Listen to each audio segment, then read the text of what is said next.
Për brenda Partisë Demokratike të Kosovës ka një heterogenitet më të madh se sa që mendohet dhe kjo është shprehur në disa komuna. Njëra prej tyre është komuna e Sharrit Dragashit dhe ne atje kemi bërë një dakordim për shkak se jemi të interesuar për ndryshim.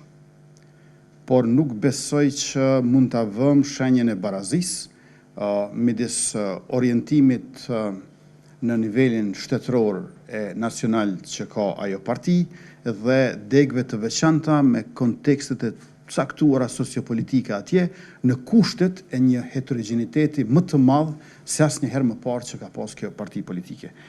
Mua më vjen keq se më duhet të shkoj sepse tash kam një takim në orën 11, por ndoshta për dy pyetjet e fundit mund t'ju përgjigjet ministri Murati. Përshëndetje, Valjeta Shala, gazetare nga Radio Televizioni i Kosovës.